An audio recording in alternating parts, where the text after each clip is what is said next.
Saludos, buenas noches, bienvenidos señoras y señores un día más con todos ustedes. Es miércoles, nuestro debate público comienza en una semana, ya saben, de esas que se marcan en el calendario y todas esas cosas que se dicen tan rimbombantes cuando llegan los premios Príncipe de Asturias, esa frase tan habitual de que ponen a Asturias en el mapa, en fin, todo eso. Bueno, esta semana de los premios Príncipe, los investigadores que han resultado premiados con ese premio de investigación científica han dicho que el sistema inmunológico con el que los seres humanos nos enfrentamos a las enfermedades es mucho más potente en aquellos que son optimistas que los que son pesimistas. Lo han dicho hoy mismo, en este miércoles. Lo cierto es que a nosotros ya nos gustaría ser optimistas, pero las noticias invitan a coger todo tipo de enfermedades, es decir, a ser pesimistas y tener nuestro sistema inmunológico mucho más bajo, porque en el día de hoy tan solo sabíamos, por ejemplo, que Sedes va a presentar un ERE que va a incluir 47 despidos. Y también hemos conocido que otra de las empresas públicas de banderas, Sogepsa, una constructora, está en una situación francamente lamentable. Bueno, eso en cuanto al apartado económico. Hay otros asuntos hoy, por ejemplo, esa brillante idea que han tenido varios eurodiputados catalanes, entre ellos una eurodiputada del Partido Socialista, de acudir a la Unión Europea en ayuda, solicitando casi una actuación inmediata porque dicen el vuelo de cazas por Cataluña en los últimos días denotan, creen ellos, que pueda haber una inminente intervención del ejército en el país catalán. Probablemente para muchos es el colmo de la paranoia y otros pues lo encuentren lo más lógico del mundo. Bueno, vamos a debatir sobre eso y sobre otros muchos asuntos con quienes hoy están en la mesa. Gustavo Bueno, que ya está en la reserva, evidentemente no tiene que hacer la mili. Un servidor que no hice ni la mili siquiera porque me declaré objeto de conciencia, así que el único que le tocaría ir en ese caso a la guerra sería David, me imagino, ¿no? ¿O no? ¿Qué tal, David? ¿Qué tal? Pues no lo sé, yo en todo caso creo que mis habilidades personales no están hechas para el campo de batalla. Las mías tampoco, lo reconozco. No es precisamente la especialidad de la casa. Yo creo que no. A mí tampoco me tocó hacer el servicio militar. ¿Tampoco hiciste la mili? Pues, no, bueno, también fue fruto de una lucha que hubo en este país, exitosa o no, también ese sería otro debate, pero en todo caso no me tocó hacer la mili. Yo tampoco, no sé si Gustavo sí haría la mili, me imagino, ¿no? Sí, claro, no, la prestación militar obligatoria a mí me tocó hacerla por edad y además la hice, no me dieron el certificado de buena conducta, que era prescriptivo para pedir prórroga, de lo cual tampoco me preocupé, con lo cual no me destinaron mal, no estuvieron cargadas el sorteo. No te enviaron a Melilla. Ni Eso es, y tampoco perdí curso, porque como eran años en los cuales los cursos duraban 3 semanas, con las huelgas de los PNNs y tal y cual, mientras mis compañeros hacían cuarto curso, yo hice los 15 meses de mili en el campamento Figueiredo y en Orense, y no pasé de ser soldado raso, suspendí, o sea, yo conducía un Land Rover entonces, y ni siquiera me aprobaron el carnet de conducir. O sea, pero fueron 15 meses no muy provechosos, ¿no? Por lo menos. No, entretenidos, pero es que una semana antes de yo entrar a servir a la patria, acababa de volver de Argel, de un congreso internacional de los derechos de los pueblos invitado por el Frente Polisario, y entonces mandaron un informe de elemento peligroso allí. Entonces, hasta que ya varios meses después, el capitán de la compañía me preguntó: ¿pero usted qué ha hecho? Tenemos aquí una nota de que es un personaje muy peligroso y tal. No se preocupe, hombre, no pasa nada. Está todo olvidado. Pero bueno, será para tanto, a reconquistar Cataluña iremos todos voluntarios, sin necesidad de frenada estos, Gustavo, creo yo. Bueno, hombre, vamos a ver, es decir, unos... O sea, ¿cómo lo tomamos? ¿En serio esto? O... Bueno, hay que tomárselo a broma, porque si lo tomas en serio se lo toma un poco la ciudadana esta del Partido Socialista, que ha dicho que ha dimitido de un cargo que tenía, pero no de eurodiputada, por supuesto, que es de lo que cobra. Claro.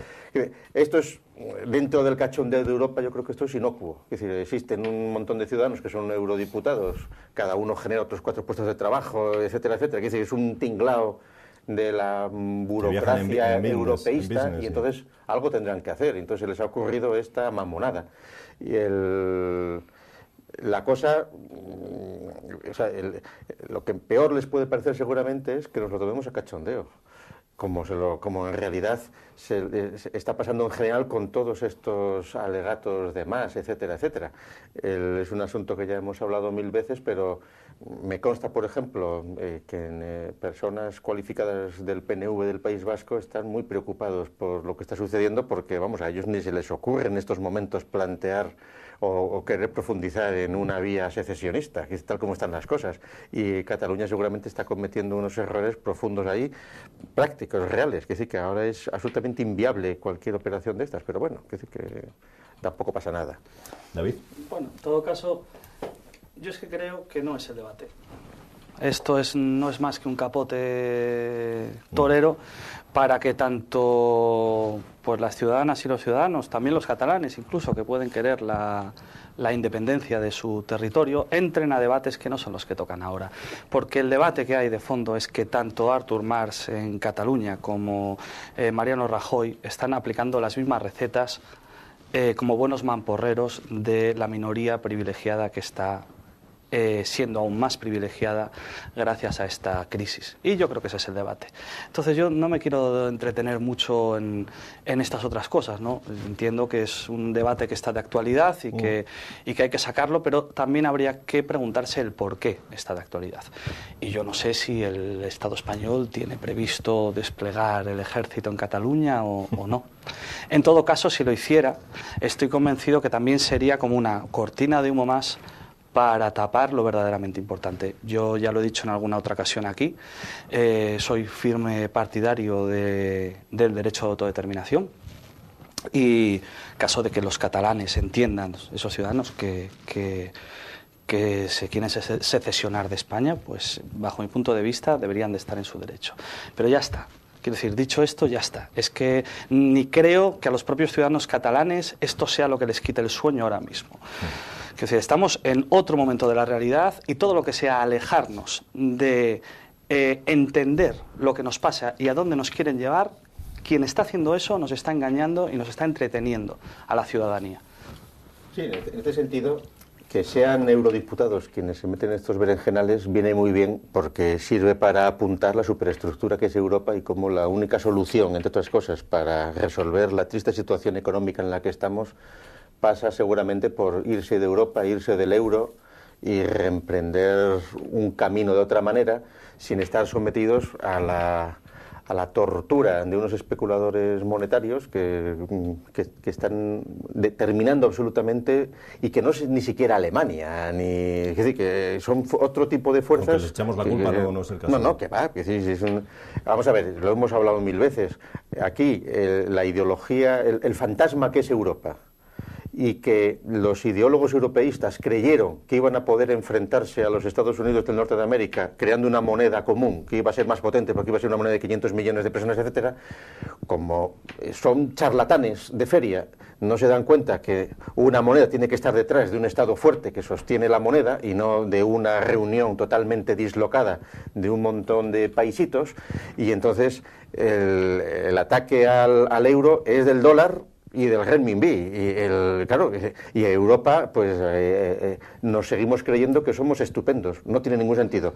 España mantenerse dentro como cola de ratón, o Grecia, etcétera, a los dictados de los sátrapas franceses, alemanes, etcétera, es un ridículo espantoso. Es decir, y luego el miedo que te dicen, no, es que somos europeos y nos vamos. Oye, Inglaterra no está en el euro y ni ganas que tiene y no le importa. Y entonces, el único modo de romper el círculo vicioso en el que se está, de endeudamiento, de deuda, que no se sale en décadas, que es imposible, es borrón y cuenta nueva. Es decir, lo hizo Argentina, lo han hecho un montón de sitios, quiebra del país, salirse de la moneda, borrón y cuenta nueva. Y entonces ya no pagamos lo que debemos. Sí, bueno, pues que se queden con Cataluña, o incluso con Ibiza, pero... Vamos a ver, no es tan horrible. Quiero decir, los primeros que no pagan lo que deben son las familias que mandan en este país. Quiero decir, los Botín ahora aprovecharon a sacar una fortuna de 2.000 millones de euros que tenían escondida por ahí, por Europa, porque, bueno, como el actual gobierno ha dado carta blanca a los delincuentes para que afloren sus dineros ocultos, pues, y desde entonces llevan sin pagar los impuestos y no se cayó el país. Lo primero, una familia antes de pagar, porque es así, cualquier padre antes de pagar una deuda, que obviamente hay que hacer frente a ellas, lo primero que hace es dar de comer a sus hijos, por poner un símil. Y en todo caso, además, es que encima aquí en España no estamos pagando nuestra deuda. La deuda pública del Estado representa un 20% de la deuda. Aquí estamos pagando la deuda encima de botín. No, por favor. Y en todo caso, ese es un tema interesante. Yo no sé si ahora mismo, digamos, el tema del debate sobre la estancia del euro o no, yo creo que es momento de buscar un mínimo común denominador entre la ciudadanía y la mayoría social. Y a lo mejor meternos en ese debate pues podría distraer de otras cosas. Pero en todo caso, en todo caso, yo sí que pienso también, bueno, que España lo va a pasar mal, haga lo que haga, pero en todo caso seguramente, yo no soy economista, pero sí me trato de leer y de molestarme en leer. Yo creo que sí que pasa por la ruptura con una Europa que ya el descrédito total de los premios Nobel, después de dárselo a Kissinger, a Obama y tal, ya es dárselo a la Unión Europea. Una Europa que nace con un único objetivo. Y ese único objetivo es hacer una moneda única para que los estados compitan entre sí para lanzar a la baja los salarios y las prestaciones sociales de la ciudadanía. Y es lo que ha ocurrido. Porque incluso si hablamos de Alemania, ¿no?, que dice, es que Alemania al final es... Bueno, pongamos fechas. Es decir, sí. Europa, cuando surge... Bueno, hombre, de acuerdo. No, pero que si es para precisar mejor la cosa. Sí. Cuando Estados Unidos se inventa la Europa actual, que es a principios de los 50, es para presentar un bastión contra la Unión Soviética. En el 90 colapsa la Unión Soviética y queda un tinglao que a ver qué hacen con ello. Y entonces la fuga hacia adelante. La fuga hacia adelante por parte de Alemania y de Francia. Una fuga hacia adelante con el euro y con todo. No solo una fuga hacia adelante. Yo creo que fue un modelo de construcción que fue el momento en el que podían hacerlo porque no había un contrapeso en Europa y dijimos, ahora vamos a hacer lo que queremos, que es lo que está pasando en España. Vamos a conseguir que la mayoría social, que la ciudadanía viva con mucho menos de lo que tiene. Vamos a meter los negocios privados en servicios esenciales como la sanidad y la educación, porque allá donde haya negocio, ahí tenemos que estar esa minoría que siempre se privilegia de la mayoría social, y al servicio de esa minoría se hizo la construcción europea. Hubo gente que lo decía en los 90, hubo mucha gente también, o alguna gente que lo intentó decir cuando el último referéndum contra la Constitución Europea, pero lo curioso es que tenemos un país tan democrático donde las empresas de comunicación, los debates en torno a la Constitución Europea fue quién estaba a favor y quién estaba más a favor. Como la OTAN y como lo otro. En la OTAN todavía había alguno que decía que no y casi gana el no, pero es que lo de la Constitución Europea fue una auténtica vergüenza. Oye, eso es un poco... Sí, no, yo quería apuntar sobre la noticia inicial que ha suscitado este debate, el hecho de que esté una eurodiputada del Partido Socialista. ¿Qué nos dice? Es del Partido Socialista Catalán. Entonces, el Partido Socialista Catalán no tiene nada que ver con el Partido Socialista Obrero Español. Bueno, dicen que sí, estarán federados, confederados, no sé lo que será, pero en España no hay partidos nacionales, son todos partiditos fragmentados. Pero no hay un poco de debacle en el seno del Partido Socialista. Del español, del Obrero Español, del de Madrid. Bueno, sí, claro. Si es que... hay una tendencia que claro, ya ha pasado, ¿no? Pero hay una tendencia... yo creo que hay que mirar en Grecia. Y en Grecia vamos a tener nuestro espejo a muchos niveles, desde luego también en el político. La tendencia que hay, de la cual yo particularmente me alegro, es una erosión cada vez mayor del bipartidismo y concretamente, en primer lugar, del Partido Socialista, que fue lo que pasó también en Grecia. El PSC, el Partido Socialista de Cataluña, en las próximas elecciones, yo no soy rapel, pero viendo cómo va el asunto, creo que, por suerte, ya no va a ser el representante mayoritario de la llamada izquierda. Habría mucho que hablar sobre si el PSOE es de izquierda, no lo es, etcétera. Y esa es la realidad. El Partido Socialista, desde luego, es incapaz de plantear una alternativa de país, porque las medidas que adopta son exactamente las mismas que el Partido Popular, un poco maquilladas en lo social, y desde el punto de vista de que no hay discurso de país mirando a la mayoría social, pues es un partido que va a acabar desapareciendo, porque encima todavía se presenta como el garante de los defensores de la mayoría. Y el PP, es verdad que en Galicia ha aguantado el tipo, aunque gracias a nuestro curioso sistema electoral, a pesar de perder votos y porcentaje, ha subido en diputados, pero yo espero que más pronto que tarde la ciudadanía, lógicamente, se va a dar cuenta, va a actuar responsablemente y va a intentar utilizar los pocos mecanismos medio democráticos que quedan en este país para intentar plantear una alternativa de modelos. Yo discrepo. Yo me admiro de tu candor democrático y de tus esperanzas democráticas. Yo creo que democráticamente no hay absolutamente nada que hacer. Es decir, la solución no puede ir por la vía de ningún discurso democrático. Aquí, entonces, la alternativa es, ¿hay fuerza por parte de alguien para plantearse una conquista del Estado y una remodelación de la situación en la que estamos? Sospecho que no. Y entonces sospecho que como hay grandes intereses en que no pase nada, el personal seguirá votando a esos partidos mayoritarios. Es decir, el PSOE tiene mucha inercia y aguantará mucho más de lo que parece, a pesar de todas las debacles. Ya eran maravillas, pero porque no hay otras alternativas. Quiero decir, ¿qué ha hecho en Galicia la fragmentación de la izquierda del PSOE? Por la parte, bueno, el ridículo de Mario Conde y compañía. Es decir, bueno, por ejemplo, en Galicia, pero vamos a ver, yo lo que quiero decir, porque es que hay veces que nos tienen entretenidos con esto. Vamos a ver, presentarse a las elecciones creo que es un mecanismo ciudadano que hay que utilizar. Y es un mecanismo más, ¿vale? Digo, porque hay veces, y la política institucional no es la política real del país, ¿eh? Entonces, a partir de ahí, en Galicia, bueno, pues para mí, creo que la vía es lo que ocurrió en Galicia también con Beiras y la candidatura de Beiras y de Izquierda Unida, pues es una vía interesante. Pero esa vía por sí misma, si no cuenta con una ciudadanía organizada en la calle y sabiendo por qué está en la calle, porque no podemos ser gallinas sin cabeza que se apunten a la primera manifestación que haya, sino sabiendo por qué. Si no lo hacemos así, efectivamente no haremos nada. Yo creo que es que creo que la democracia es algo a defender y a conquistar todavía, o a reconquistar. Para que esa democracia ideal de la que hablas exigiría tener el control de los medios de comunicación, que es imposible tenerlos, quiere decir que eso es algo que está totalmente controlado. No es imposible, no es imposible. Bueno, a lo largo de la historia, como tú bien sabes, algo ha cambiado. Bueno, algo ha cambiado, pero en la situación de equilibrio que se ha alcanzado desde hace 30 años en España y en Europa, o sea, en este periodo de entreguerras en el que estamos. Pero es la paz social se ha acabado y solo estamos... No se ha acabado todavía. Solo estamos en el comienzo, en la arista del iceberg de ver lo que yo creo que una ciudadanía responsable, consciente y sabiendo lo que quiere va a hacer en este país. O por lo menos pienso que frente, como decía un gran italiano, que frente al pesimismo de la razón, de ver lo mal que están las cosas, solo nos queda a los ciudadanos que no nos queda más remedio que seguir viviendo y que ofrecerles algo a nuestros hijos, que aunar el optimismo de una voluntad en que juntos podemos. Porque además a lo largo de la historia la humanidad junta ha podido hacer muchas cosas. La humanidad dividida y matándose. Vamos a ver, la mayoría social.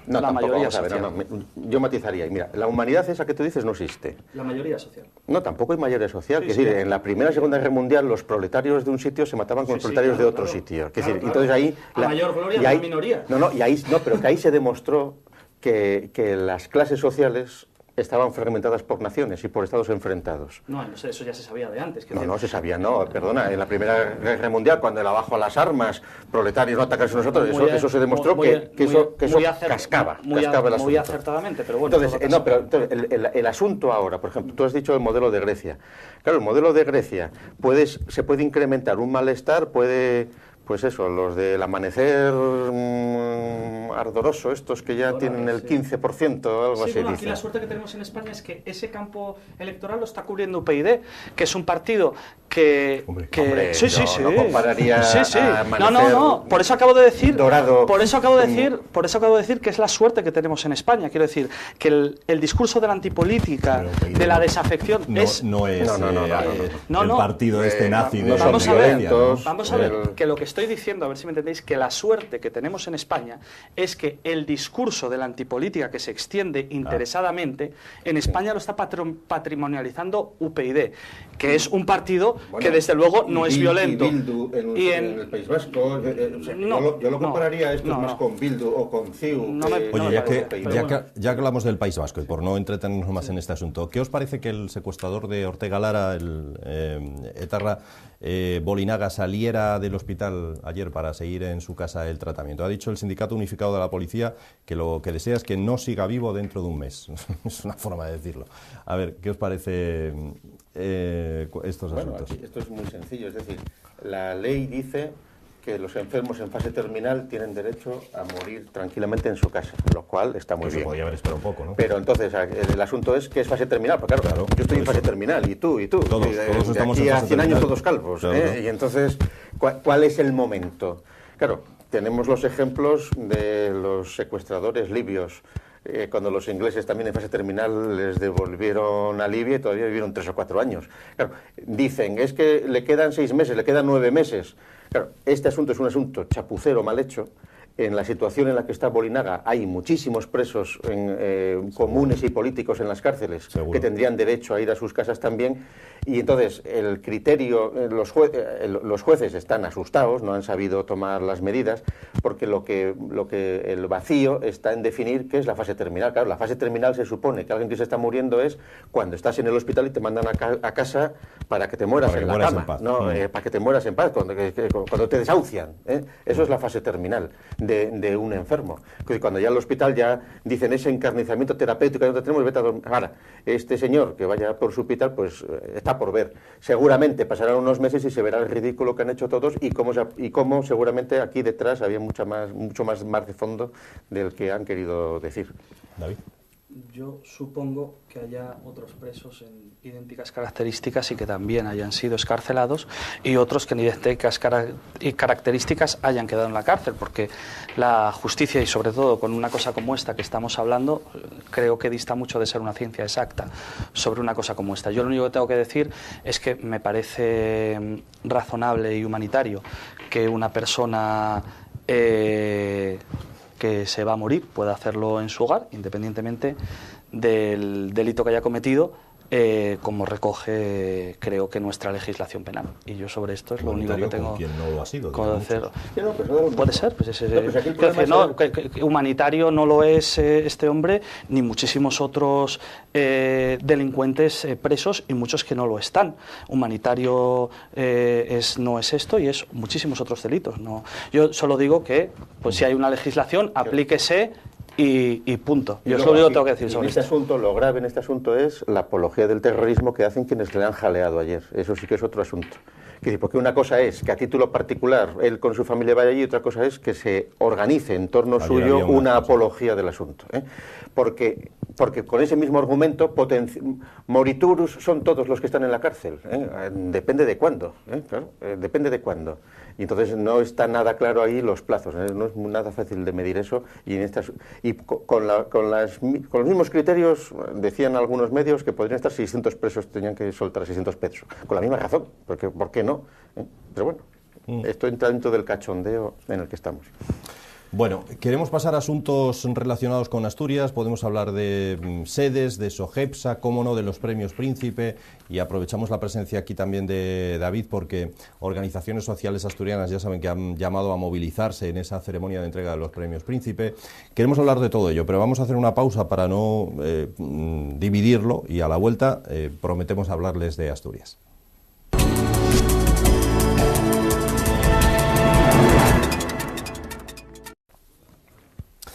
Pues aquí estamos de nuevo con todos ustedes en la segunda parte de nuestro debate público. Hablábamos antes de debacle en algunos partidos políticos. El sector público asturiano, la mejor palabra que podemos encontrar para definir su actual situación tiene que ver también con eso, con una auténtica debacle. Sedes, SOGEPSA son empresas que están en grave peligro. En algunas de ellas va a haber hasta, por ejemplo, en el caso de Sedes, 47 despidos. Dice la patronal que, por ejemplo, a SOGEPSA hay que salvarla, que hay que librarla de que vaya a la ruina. Yo no sé si estáis de acuerdo con esa primera apreciación. Yo diría que lo que hay que hacer es tener un proyecto de país y de región, que es lo que no tiene ni el gobierno ni la patronal. Respecto a SOGEPSA y a Sedes, pues dos cosas. Primero, matizar que son empresas mixtas en las que se integran pues lo más granado del sector de la construcción de nuestra región y de nuestro país, que han sido pues beneficiarios y causantes de la actual crisis, junto con la banca y otros poquitos más. Hay que salvarlo. Yo creo que es bueno que el Estado tenga instrumentos de intervención. Por ejemplo, no está nada mal que tuviera una constructora pública, pues, llámase SEDES o llámase lo que sea, para construir los equipamientos que necesitamos todas y todos a un precio más razonable. Eso estaría muy bien. El problema es que SEDES, en vez de hacer eso, se ha dedicado, por ejemplo, a cuadrar las cuentas de Jovellanos 21, de las familias Cosmen y Lago, comprando unas salas a precio absolutamente desorbitado de un Palacio Calatrava que todavía creo que veremos para ver cómo se caen, visto lo visto, por 60 millones de euros. Eso es lo que ha lastrado SEDES, nada que ver con lo público. El problema ha sido aquí la perversión de la utilización de los instrumentos de todas y de todos para el beneficio de unos poquitos constructores. En este caso, pues ¿qué hay que hacer, qué no hay que hacer? Yo creo no solo que hay que mantener el sector público, sino que hay que incrementarlo, que es la única salida, que por eso hay que cambiar la lógica, porque la lógica hasta aquí ya hemos visto dónde nos lleva. La lógica de subordinarlo todo a una minoría voraz e insaciable, ya vemos dónde nos lleva. Bueno, estamos empezando a ver dónde nos lleva. Entonces yo diría, bueno, pues que SOGEPSA, pues primero habría que hacer la ciudadanía un análisis crítico del trabajo de SOGEPSA y de SEDES. SOGEPSA, que se ha dedicado a urbanizar, por ejemplo, zonas rurales, ya que estamos aquí en Oviedo, como San Claudio, para mayor beneficio de la patronal de la construcción. Urbanizo, bueno, pues si esto es la ciudad, urbanizo aquí lejos, pago todo desde lo público, hago vivienda pública concertada y luego ya se unificará la ciudad por parte del sector privado al que le he hecho todo desde lo público. No es así. La vida no es así. Entonces, a partir de ahora, bueno, pues que diga lo que diga FADE y la gran empresa. Yo no estoy hablando de los pequeños empresarios que también trabajan y ponen su esfuerzo día a día para abrir su panadería y trabajar por levantar este país. Estoy hablando de la gente que se dedica a vivir del esfuerzo ajeno. Yo creo que poquitas recomendaciones, sobre todo porque además ha sido su línea política y económica la que nos ha llevado hasta aquí. Siempre ponen el espantajo de los partidos y de los políticos, pero como vemos, a poco que analicemos lo que han votado SOGEPSA y SEDES y lo que han hecho, lo que vemos es que estos políticos pues no son más que empleados bien pagados de esta gran empresa. Sí, Gustavo. SEDES es una empresa del franquismo, que SEDES es del 47, es de la reconstrucción postfranquista, una empresa pública con participación en capital privado, pues como se hizo el desarrollismo español de aquellos años, pero que luego, y SOGESA es un producto más nuevo, pero en la misma línea, y son instrumentos de la continuación del franquismo, que en Asturias fue la socialdemocracia o el socialfascismo, si nos ponemos en plan soviético del Arezato. Y entonces esa política socialdemócrata, que no es ni carne ni pescado, es contradictoria. Es decir, o es una empresa pública que pueda funcionar, o si no, deja a la liberalidad del mercado que se arruinen y que lo paguen ellos, ¿eh? Lo que no tiene absolutamente ningún sentido es mantener empresas que, como bien se ha dicho, lo único que han servido ha sido para favorecer dudosas políticas de promoción inmobiliaria, de engordar burbujas, etcétera, etcétera, y que luego a la hora de la verdad hay que ir a pagar el asunto. Es sorprendente que SEDES todavía mantenga 100 empleados a estas alturas de la jugada, cuando la mayor parte de las constructoras han cerrado hace 2 y 3 años. Es decir, es normal que tengan que cerrarlo, y SOGEPSA, pues si tiene que quebrar, que quiebre, ¿eh? Y solo estaremos con el chocolate del loro todavía, porque la reducción efectiva de superestructura de empleados públicos, de chiringuitos, de empresas, todavía no ha empezado en serio. Tiene que producirse en serio. Y entonces, si no es así, será absolutamente imposible intentar equilibrar los maltrechos presupuestos en algún momento. Y todavía siguen dando millones para la TPA, siguen dando millones para un montón de cosas que son absolutamente prescindibles, y que parece que todavía los los políticos gobernantes no se han dado cuenta del pufo que hay, de que esa ayuda que han pedido habrá que pagarla algún día con crecidos intereses, etcétera, etcétera. Quiere decir que están tan contentos porque se consiguen créditos, ¿no? En parte sí, en parte no. En parte, desde luego, sí que coincidimos en la necesidad de velar porque lo público y también lo privado, pero desde luego lo público sea muy escrupuloso.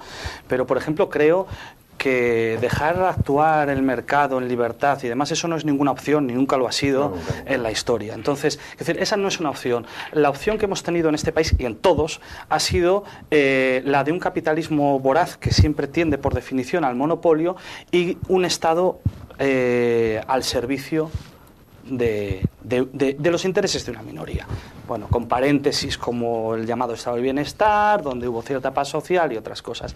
Yo creo que ahora se trata de cambiar la lógica. Y efectivamente creo, si son chiringuitos, con esa palabra, que hay que acabar con cualquier tipo de chiringuito, ya sea público o ya sea privado. Hay que acabar con el chiringuito de la banca privada en este país, un chiringuito que hace que nos quiten las pensiones, que nos quiten la sanidad y que nos quiten la educación. Ese es el chiringuito gordo porque ahí es donde está el grueso del león del gasto público, en pagar las deudas privadas de unos pocos. Y a partir de ahí vamos a ver cómo el Estado puede funcionar mucho mejor, que efectivamente creo que lo puede hacer muchísimo mejor. Pero nunca es una opción abandonar una política de intervención decidida del Estado en la economía, que es lo que ha faltado. Pero al análisis tuyo de la banca, etcétera, mete toda la partitocracia corrupta, que es la novedad de los últimos años. Es decir, no creo que sea una novedad en España. Bueno, hombre, sí, que quiero decir que vamos a ver. Toda la gente cuando había un partido único, pues era un partido, pero ahora se ha triplicado o cuadruplicado el número de elementos que tienen que vivir directa o indirectamente de los partidos. Cuidado con ese discurso, porque podemos acabar añorando los tiempos del partido único en este país. Y yo desde luego no quiero que se me confunda, que cada uno puede añorarlos o no, pero yo no. No, vamos a ver. En los tiempos del partido único no había el nivel de corrupción que hay hoy día en la partitocracia. Es decir, entre otras cosas por la siguiente razón, porque los diputados que había en la Diputación en su momento no tenían ni sueldo ni 4 asesores cada uno en el asunto. Es decir, la superestructura que hay ahora de cargos políticos superestructurales, de chiringuitos y de puestos es terrible. La principal corrupción que había en este país era el propio régimen franquista y una familia que todavía sigue viviendo de rentas y que también cogió lo suyo. Perdón. Y yo lo que te digo es que con los partidos es también, frente a la situación que tenemos, el chocolate del loro. Lo cual no quiere decir, que haya que poner a cada cual en su sitio y sobre todo señalar que el bipartidismo reinante en España, el Partido Popular y el Partido Socialista Obrero Español, son simplemente empleados bien pagados de la gran banca y de la gran empresa, porque cada vez que hay un político que se corrompe, un representante institucional que se corrompe, siempre, sin excepción, hay un empresario que le paga. Bueno, no, pero aquí llamamos corrupción. Es decir, vamos a ver, yo entiendo que es corrupción cuando, por ejemplo, en un pacto de gobierno del PSOE con Izquierda Unida colocan a 90 tíos de Izquierda Unida en distintos puestos superestructurales que luego la justicia dice que están nombrados a dedo y que no son válidos. Es decir, eso es tanta corrupción como que el constructor le pase un sobre por debajo de la mesa o permita una recalificación. Y en ese sentido, todavía no se ha producido, no se ha saneado el mecanismo. Yo no sé si tanta, pero en todo caso, el ejemplo que tú me estás poniendo sí me parece un ejemplo de lo que no debe de hacer una fuerza que se autodenomina de izquierda. Además, las discusiones que se hacían era eso, o sea, te apoyo a cambio de tanto. Estoy diciendo que no me parece, que no sé si igual, pero que en todo caso ese es un buen ejemplo de lo que, si de verdad aspiramos a desde las instituciones a hacer otras cosas, eso es un ejemplo de lo que una fuerza que se autodenomina de izquierdas y que se autodenomina defensora de los intereses de la mayoría social no debe de hacer. Yo solo espero que después de esa experiencia hayan aprendido algo, en este caso el partido que tú mencionas. Espero que sí. Pero en todo caso, si no lo ha aprendido, lo que sí diría la ciudadanía es que ya es la hora de ser eso, ciudadanos, y no delegar en otros lo que tiene que hacer uno mismo. Es el momento, desde luego, de pensarse muy bien el voto, de no darlo a partidos del régimen y de buscar alternativas, ciudadanos que defiendan la mayoría social. Si Izquierda Unida quiere ser una de ellas, desde luego no debería hacer acciones como las que tú relatas, que yo desconozco en su hilo fino, pero como ha sido en todos los lados, perdiendo votos por todo y prestigio. Es decir, que en ese sentido, bueno, las últimas elecciones, las cosas que se ven ahí, lo que va pasando. Izquierda Unida en concreto tiene una tendencia al alza en general en el conjunto del Estado. Paralela a la debacle del PSOE, etcétera, pero vamos, decir que tampoco es una cosa para tirar voladores. No lo creo. Oye, ni pensar que es una alternativa rigurosa. Creo que he hablado con claridad. Sí, absolutamente, totalmente de acuerdo con lo que has dicho. Vamos a hablar de los premios Príncipe. Esta es la semana de esos premios Príncipe, al margen de ese boato por un lado, y de la solemnidad con la que se lleva a cabo y que rodea a estos premios Príncipe, hay otras razones para hablar de ellos. Por ejemplo, porque coincidiendo con la entrega de estos premios se ha organizado una especie de pasacalles y una especie de protesta en la que van a estar pues desde gente que trabajadores por tanto del sector público, gente que está en empresas en una situación delicada o en conflicto, estudiantes, docentes, ecologistas, militantes feministas, todos se han reunido para llevar a cabo una protesta ese día, coincidiendo, ya digo, con la entrega del premio de los premios Príncipe de Asturias. Por otro lado, los premios en sí generan noticias que probablemente hay que analizar. Me hace mucha gracia que el prestigioso arquitecto, no digo que no, Rafael Moneo, dijera ayer en Oviedo que las administraciones se han excedido en hacer obras de arquitectura faraónicas. Digo yo que en alguna de esas obras habrá algún arquitecto también beneficiado, porque no lo dijo en ese momento, ¿no? O también la Federación de Bancos de Alimentos, cuyo máximo responsable ha dicho hoy que esa idea que tuvo el Sindicato Andaluz de Trabajadores de asaltar supermercados no tiene ni pase legal ni práctico, ha dicho esta misma tarde, hace escasos instantes. Empezamos por donde queráis con esto de los premios. David, ¿por la protesta, si quieres, o por lo que creas conveniente? A ver. Hombre, esto último que dices último te ha llegado, ¿eh? del Banco de Alimentos, bueno, me gustaría en todo caso que lo dejáramos ahí para poder comentarlo. Sí. Pero hablando efectivamente de los premios Príncipe, bueno, pues comentar que no pocas organizaciones sociales, políticas, sindicales están tejiendo o intentando tejer una alternativa ciudadana en esta región desde hace tiempo, que una primera convergencia se va a dar en torno a los premios Príncipe de Asturias, que por primera vez de una manera, digamos, previsiblemente amplia, van a encontrar pues un rechazo por gran parte de la sociedad asturiana. Y yo diría que ya era hora, porque justo antes de venir aquí, que sabes que suelo hacerlo y me gusta, estaba repasando un poco quién está en el patronato de la Fundación Premios Príncipe de Asturias, y justamente en el 99% de su composición están esa minoría que nos ha metido en este pozo y que se está beneficiando del pozo en el que cada vez nos estamos metiendo más y que nos animan a seguir picando, a ver si seguimos picando y nos metemos más todavía. Pues está el representante de ArcelorMittal, que a pesar de tener más de 1.700 millones de euros de beneficio, se ha cargado pues miles de puestos de trabajo en los últimos años, BBVA, Banco Santander, el vicepresidente, también Jacobo Cosmen, que hablábamos antes de Sedes, bueno, pues el principal beneficiario de la debacle de Sedes en términos económicos está también ahí, se dan y reciben premios ellos mismos. Eso es los premios Príncipe de Asturias. Pero no, te iba a decir que vais a machacar los premios Príncipe, que decíamos antes que es un momento en el que se pone a Asturias en el mapa cultural, eso tan bonito que se dice, y lo vais a estropear la entrega, yo ¿no? creo que hay dos cosas. Primero que invirtiendo tantos millones de dinero público podemos poner a Asturias en el mapa cuando queramos. Eso lo primero.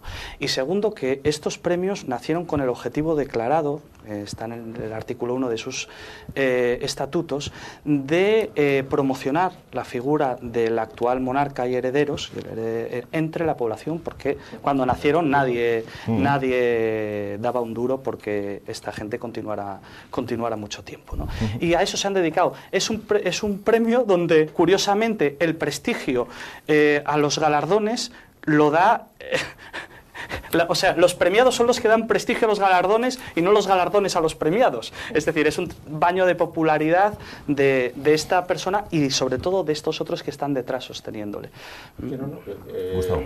yo me admiro, vamos, que decir, del éxito que ha tenido la Fundación Príncipe de Asturias al lograr efectivamente esta unanimidad, y que incluso quienes están en contra del asunto aprovechen la circunstancia de la entrega para apoyar a la monarquía y para apoyar a la institución, aunque sea yendo en contra. Es decir, sí, aunque sea yendo en contra, ¿cómo es hombre, esto? Claro, quiero decir, los tomáis en serio. Es decir, vais a ir a estar allí, con lo cual más público, etcétera, etcétera. Que seguramente en las butacas del Campo Amor, sí, además del monarca, estará sentado, pues no sé si Emilio Botín, no sé si Fernando Masabeu Herrero, no sé si José Antonio Fernández Rivero. Hasta 1000 personas por lo menos que claro, allí, ¿no? Claro, que, pero no van a estar mis vecinos de la Argañosa, quiero decir. Bueno, pero eso es lo bonito. Vamos, lo objetivo de los premios Príncipe de Asturias es que son unos galardones que, bien pagados por dinero público, tienen un eco en la región y en el Estado. A nivel internacional ya no me atrevería yo a decir tanto, pero desde luego en la región y en el Estado, porque se paga mucho dinero para que sea así. Y desde luego, además, en sus butacas se sientan responsables de la situación que vive el país. Claro, con lo cual hay que aprovechar. Es igual, es decir, yo protestaré, protestaré si viene... Pero se me parece muy bien. Vamos a ver, igual que a mí me admira que cuando se produce esa ceremonia de la burguesía oligarca y feudal asturiana, que es ir a la ópera a masturbarse los oídos, escuchando allí como una gente pues declama, y entonces va el vulgo a ver cómo entran esos burgueses con sus mejores galas, con sus mejores galas, y va el pueblo allí a mirarles apijotados, que es una situación igual que con la entrega. Pues esto es lo mismo, en la entrega, entonces va la oposición a decir, ay, protestamos, es decir, les estáis haciendo aprecio, y no hay mayor desprecio que no hacer aprecio, es decir, hazlo el día antes, el después, quiero decir, cara a televisión es maravilloso, va a haber una muchedumbre y entonces habrá una pancarta que dirá... Tampoco os van a dejar acercaros mucho. Es igual que decir que les dais que la pasada movilización que rodeó el Congreso el 25 de septiembre fue maravillosa y reforzó el Congreso, porque ver a toda esa gente alrededor de... Vale. Pues te digo, que si las manifestaciones... Demostraron que son fundamentalistas democráticos, que se creen el Congreso. Querían tomarlo. Hombre, una cosa, vamos, es el colmo. Yo creo que las manifestaciones, lo hablamos un poquito antes, si no sirvieran para algo, pues no estarían legisladas como un derecho ciudadano fundamental y no habrían sido usados a lo largo de la historia con frecuencia. Las manifestaciones son expresiones de la voluntad de la mayoría popular y tienen una incidencia. Solo con ellas, pues en este caso, para masajear a los que se manifiestan y que se relajen un año más. En este caso no son revoluciones, las manifestaciones son mecanismos para mantener al pueblo tranquilizado y relajado. Y vosotros incluso vais a rendir pleitesía aunque sea protestando. Vamos, en absoluto. Vamos, para los televidentes que lo vean y sepan exactamente por qué nos vamos a encontrar el viernes a las 6 de la tarde en la Plaza de la Escandalera, porque nos veremos allí todas y todos, que sepan que no es en absoluto para rendir pleitesía a la monarquía, sino que es para denunciar el actual estado de crisis del país y de recortes sobre la mayoría social, y para señalar con el dedo a la minoría que va a ocupar con el dinero de todos las butacas del Teatro Campo Amor, y para decir que un acto como ese insulta a la mayoría social, y no para quedarse tranquilos al día siguiente, sino para seguir sabiendo por qué salimos a la calle, para seguir teniendo una alternativa de país, dado que esa minoría que hasta ahora ha conducido las riendas del país se ha demostrado absolutamente ineficaz para llevarlo a buen puesto. Por eso saldremos mañana. ¿Esa alternativa de país o la vehiculas por partidos políticos o al margen? No, vamos a ver. Es que lo que yo no entiendo es por qué tú vas de demócrata. O sea, claro, porque lo soy.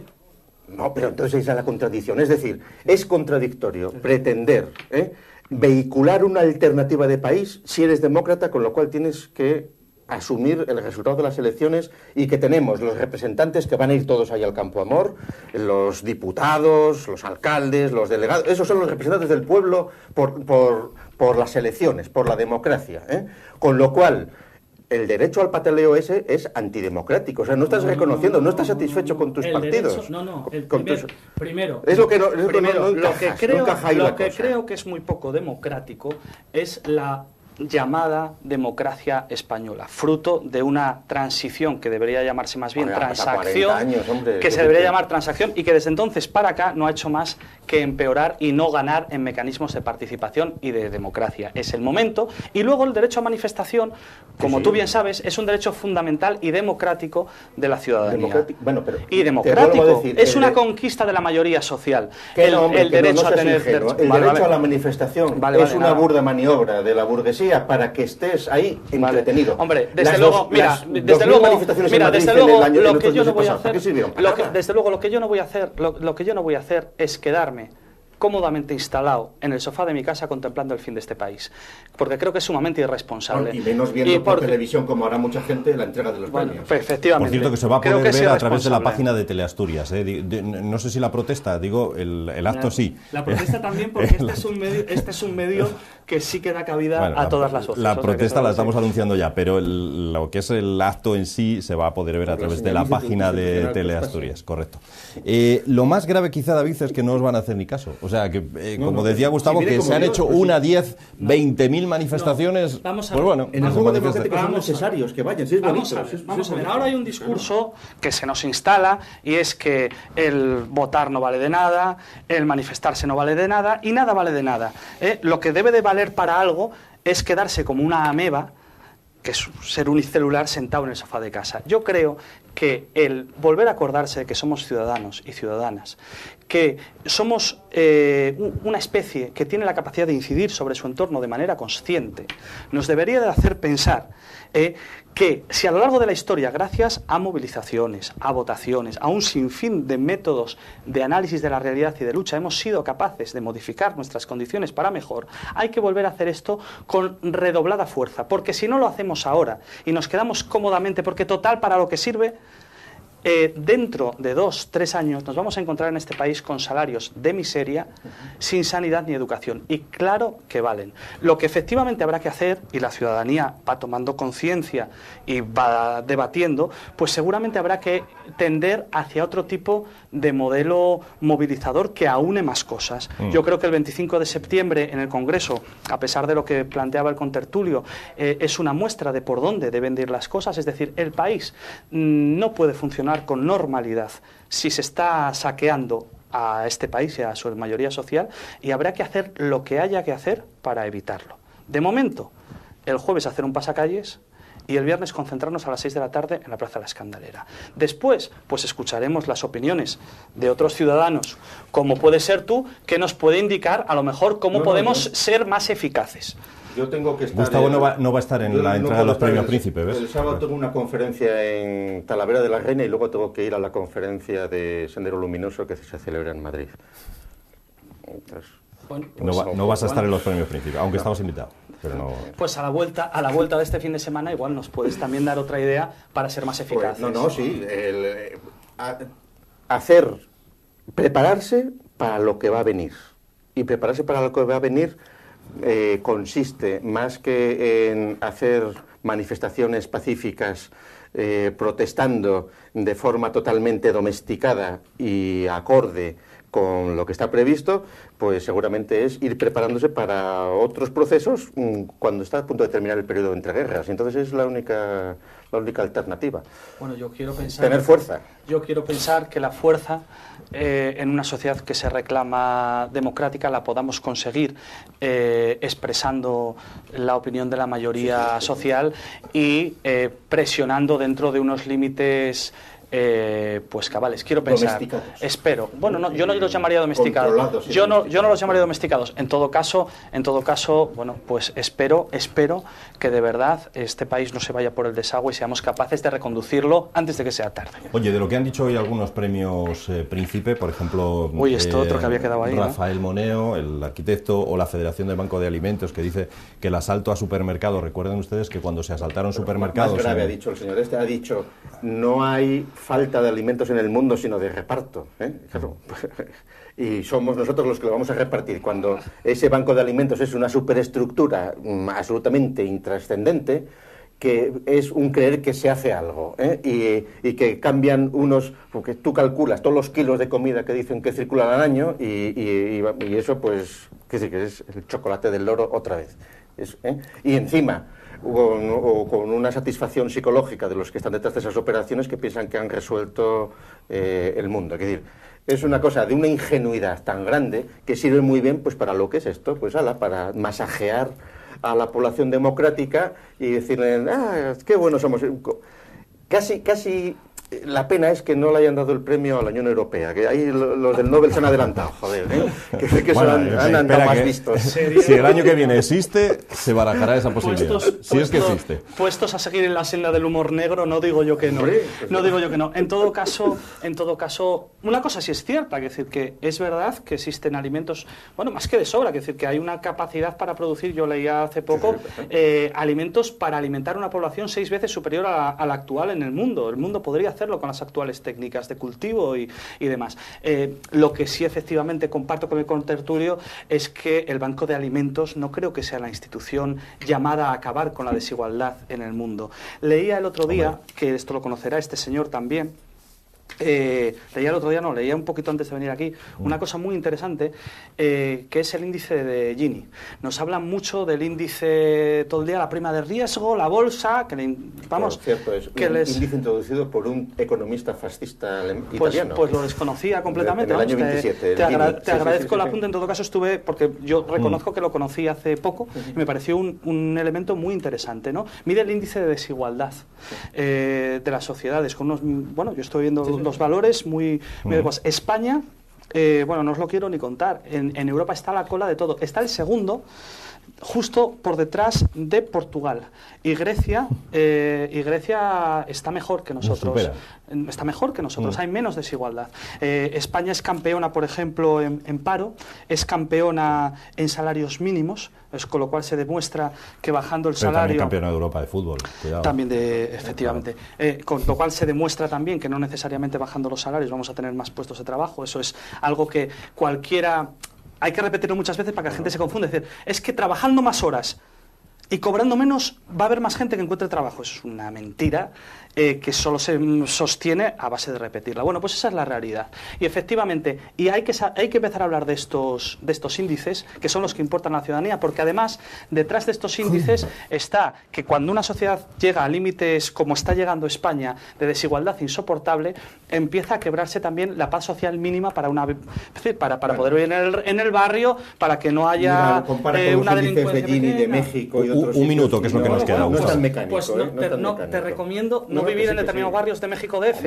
En Oviedo, en cualquiera, puedes caminar con tranquilidad. Sí, hombre, a lo mejor dentro de muy poco ya no. Bueno, no, pero sin duda. Pero vamos, que índices de este tipo son interesantes, pero no es... son un dato más. Claro, como otro que han dado el otro día, que es a mí me da mucha risa, que en España... el 1 de cada 5 son pobres, el 20%. Sí. Pero claro, pero es que, y lo dicen todos los años, y siempre es el 20%. Entonces, no, está subiendo exponencialmente. No, perdona. Es que el cálculo que hacen de pobreza, ese cálculo que hacen, que siempre es el 20%, es porque por definición el criterio de pobre que utilizan es el 20% que está por debajo. Porque es un concepto relativo, absolutamente. No, es un concepto relativo a la renta, renta per cápita del país. Al conjunto. Y entonces, el 20% que está en la parte más baja es lo que consideran pobreza. No, si es que es así. Es decir, que no es un criterio de pobreza comparado España con Francia, con Portugal o con Estados Unidos.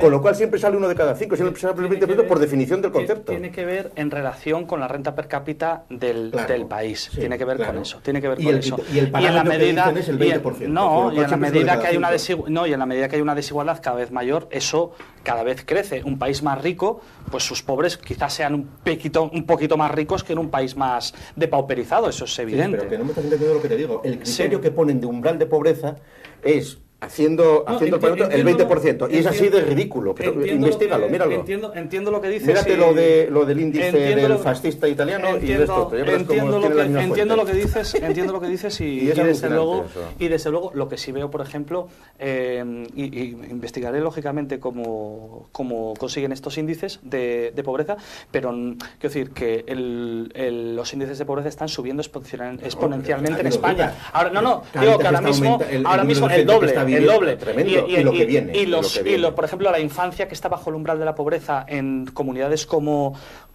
Andalucía se sitúa en el 30 y pico %, con lo cual, digamos, impugnaría ese 20% al que tú te refieres. De que si se mantiene el tinglao es por las pensiones, por las familias, etcétera, etcétera. Eso está claro. Oye, hemos sabido, por cierto, que Armstrong no va a tener que devolver el premio Príncipe de Asturias del deporte que se le dio. Le han quitado los tours, le han quitado todos los títulos, vamos, le han anulado prácticamente su palmarés.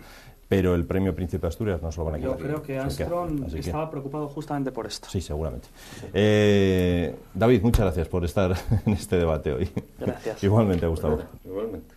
Señores, mañana más. Mañana volvemos con el último debate de esta semana. De lunes a jueves les esperamos en nuestro debate público y vuelvo a insistir en lo que decíamos hace unos instantes. A través de la página digital de esta casa, la página web corporativa, teleasturiasdigital.com, van a poder ustedes seguir también esa entrega de los premios Príncipe, el solemne acto de entrega del Teatro Campo Amor. Se lo iremos contando ya mañana. Gracias, buenas noches, hasta mañana.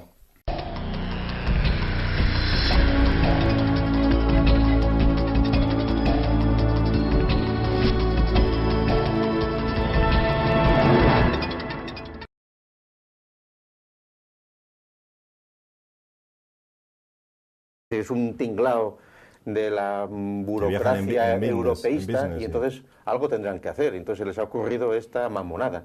Y la cosa,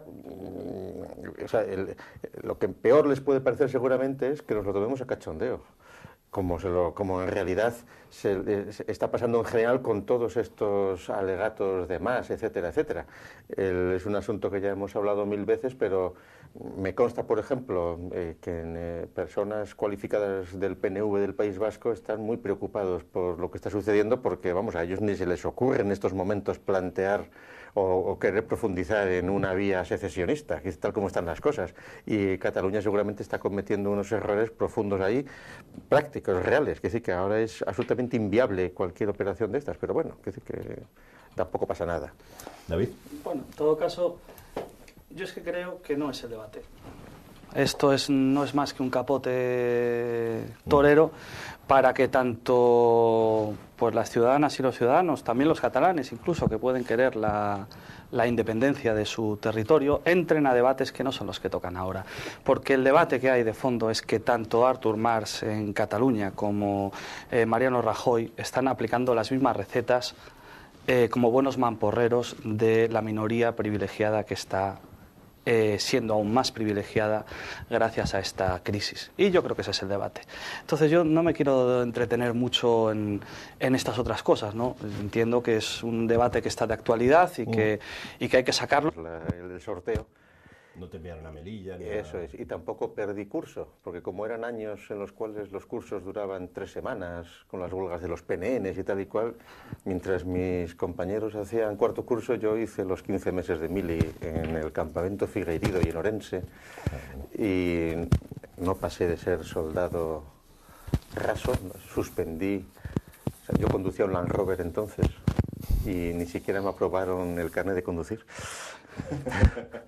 Pero son 15 meses no muy provechosos, ¿no? Por lo menos. No, entretenidos, pero es que una semana antes de yo entrar a servir a la patria, acababa de volver de Argel, de un congreso internacional de los derechos de los pueblos invitado por el Frente Polisario, y entonces mandaron un informe de elemento peligroso allí. Entonces, hasta que ya varios meses después, el capitán de la compañía me preguntó: ¿usted qué ha hecho? Tenemos aquí una nota de que es un personaje muy peligroso y tal. No, pues no se preocupe, hombre, no pasa nada.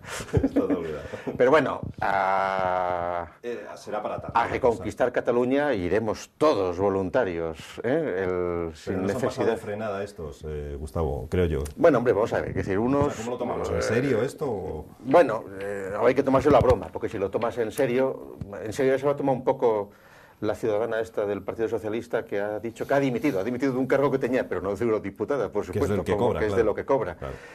Esto es, dentro del cachondeo de Europa, yo creo que esto es inocuo. Es decir, existen un montón de ciudadanos que son eurodiputados, cada uno genera otros 4 puestos de trabajo, etcétera, etcétera. Pero también habría que preguntarse el por qué está de actualidad. Y yo no sé si el Estado español tiene previsto desplegar el ejército en Cataluña o no. En todo caso, si lo hiciera, estoy convencido que también sería como una cortina de humo más para tapar lo verdaderamente importante. Yo ya lo he dicho en alguna otra ocasión aquí, soy firme partidario del derecho de autodeterminación y caso de que los catalanes entiendan, esos ciudadanos, que se quieren secesionar de España, pues bajo mi punto de vista deberían de estar en su derecho. Pero ya está. Quiero decir, dicho esto, ya está. Es que ni creo que a los propios ciudadanos catalanes esto sea lo que les quite el sueño ahora mismo. Quiero decir, estamos en otro momento de la realidad y todo lo que sea alejarnos de entender lo que nos pasa y a dónde nos quieren llevar, quien está haciendo eso nos está engañando y nos está entreteniendo a la ciudadanía.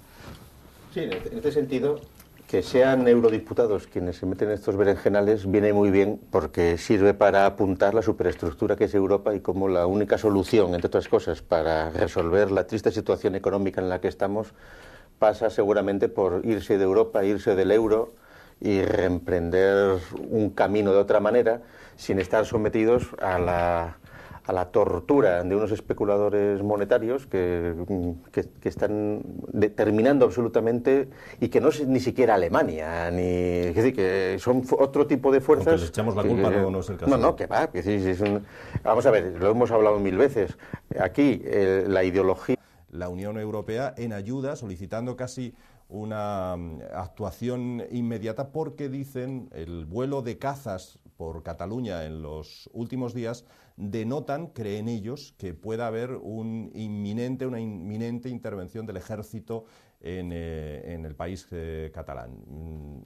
Probablemente para muchos es el colmo de la paranoia y otros pues lo encuentren lo más lógico del mundo. Bueno, vamos a debatir sobre eso y sobre otros muchos asuntos con quienes hoy están en la mesa. Gustavo Bueno, que ya está en la reserva, evidentemente no tiene que hacer la mili. Un servidor que no hice ni la mili siquiera porque me declaré objeto de conciencia, así que el único que le tocaría ir en ese caso a la guerra sería David, me imagino, ¿no? ¿O no? ¿Qué tal, David? ¿Qué tal? Pues no lo sé, yo en todo caso creo que mis habilidades personales no están hechas para el campo de batalla. Las mías tampoco, lo reconozco. No es precisamente la especialidad de la casa. Yo creo que no. A mí tampoco me tocó hacer el servicio militar. ¿Tampoco hiciste la mili? Pues no, bueno, también fue fruto de una lucha que hubo en este país, exitosa o no, también ese sería otro debate, pero en todo caso no me tocó hacer la mili. No, yo tampoco, no sé si Gustavo sí haría la mili, me imagino, ¿no? Sí, claro, no, la prestación militar obligatoria a mí me tocó hacerla por edad y además la hice, no me dieron el certificado de buena conducta, que era prescriptivo para pedir prórroga, de lo cual tampoco me preocupé, con lo cual no me destinaron mal, no estuve tan cargada.